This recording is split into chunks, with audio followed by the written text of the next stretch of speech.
जय हिंद भाई सभी को।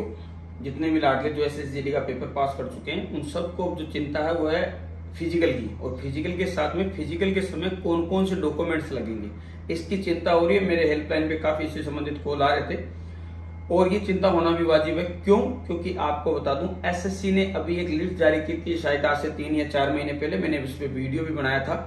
लगभग 5300 बच्चों को फर्जी डॉक्यूमेंट्स के चक्कर में जो जॉब कर रहे हैं पिछले 4 साल से उनको निकाल दिया गया, निष्कासित किया गया। उनके पास में एक लेटर गया था और मैं आपको बता दूं 5300 के 5300 जो बच्चे जिनका लिस्ट का नाम आया था पोस्ट नंबर के साथ जिस डिपार्टमेंट में, वो सब फर्जी डॉक्यूमेंट वाले नहीं थे।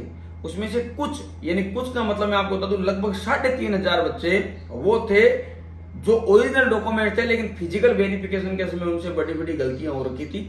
इसी कारण उनको अब उस इंक्वायरी का सामना करना पड़ेगा और वापस अपने आप को प्रूव करना पड़ेगा कि मैं यहीं का निवासी हूँ। उसका जो डोमिसाइल है वो वापस से रिपेयर होगा, वहां पे पुलिस वेरिफिकेशन होगी और उनको इस दिक्कत का सामना करना पड़ेगा। तो अगर आप इस दिक्कत का सामना नहीं करना चाहते तो मैं आपको बता देता हूँ कौन कौन से जो डॉक्यूमेंट्स है। लाडो ध्यान रखना, ये वीडियो आपके लिए बहुत महत्वपूर्ण है। जो मैं डॉक्यूमेंट्स बता रहा हूँ उन पे ध्यान कर लेना, अच्छे से गलती मत करना। लापरवाही किसी काम में नहीं आएगी, सोच समझ के। सबसे मुख्य जो डॉक्यूमेंट्स होता है वो होता है डोमिसाइल।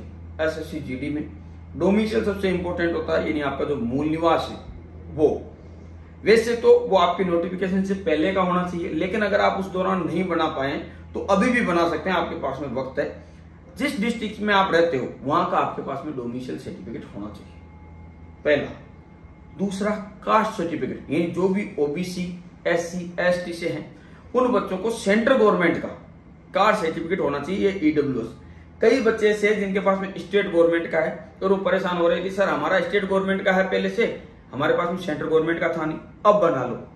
अभी भी वक्त है, क्योंकि नोटिफिकेशन के अनुसार तो आपका फॉर्म भरने की जो तिथि थी ना उसके पहले के होने चाहिए डॉक्यूमेंट्स। लेकिन ये एक्सक्यूज चल जाएगा कि भाई उस दौरान मान के चलो कि कई इलेक्शन ड्यूटियों के दौरान गवर्नमेंट जो मुख्यालय है वो बिजी थे, इस कारण से इसमें प्रॉब्लम नहीं होती है। अभी बना लेना। कास्ट सर्टिफिकेट 1, डोमिसाइल 2, सबसे इंपॉर्टेंट रोल है इनका। इसके बाद में जो बच्चे बॉर्डर एरिया या नक्सल एरिया से आते हैं, ध्यान रखना आपने फॉर्म भरते समय जो आपका डिस्ट्रिक्ट लगाया है उसी डिस्ट्रिक्ट का आपके पास में डोमिसाइल होना चाहिए। समझ गए बात को? यानी अगर आप बॉर्डर एरिया लगाया उस समय तो बॉर्डर एरिया का होना चाहिए, अगर आपने नक्सल एरिया का लगाया तो नक्सल एरिया का आपके पास में डोमिसाइल होना चाहिए।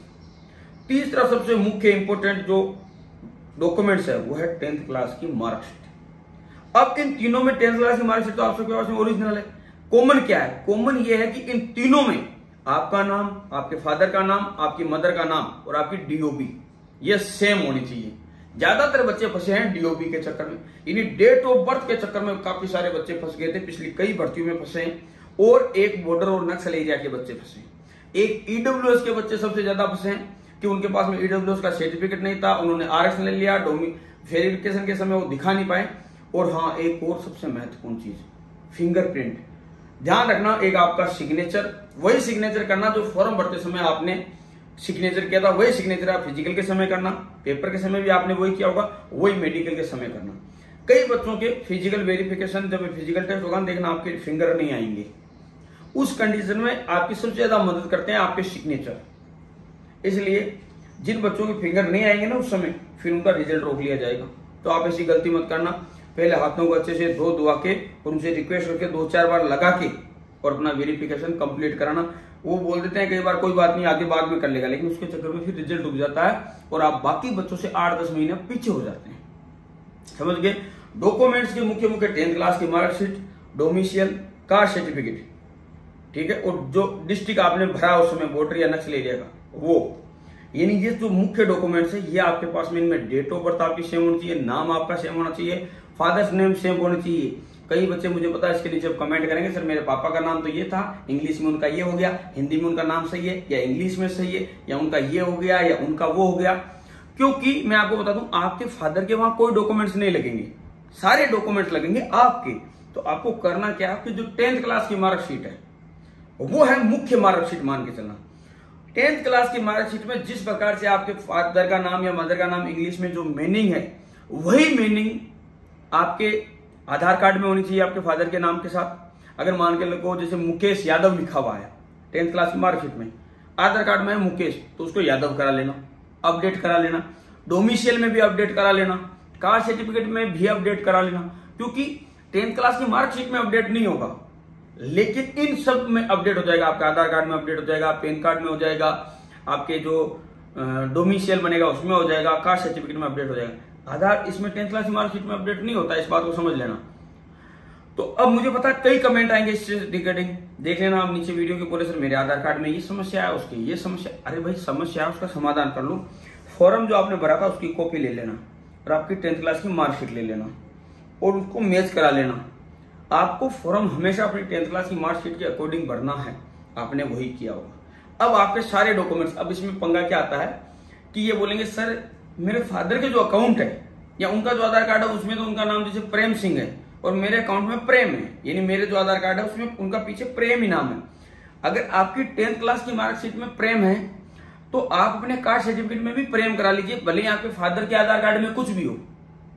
यानी फादर के आधार कार्ड उनमें चेंज कराने की जरूरत नहीं है, उन डॉक्यूमेंट्स में चेंज कराने की जरूरत है जो डॉक्यूमेंट्स आपके लगेंगे।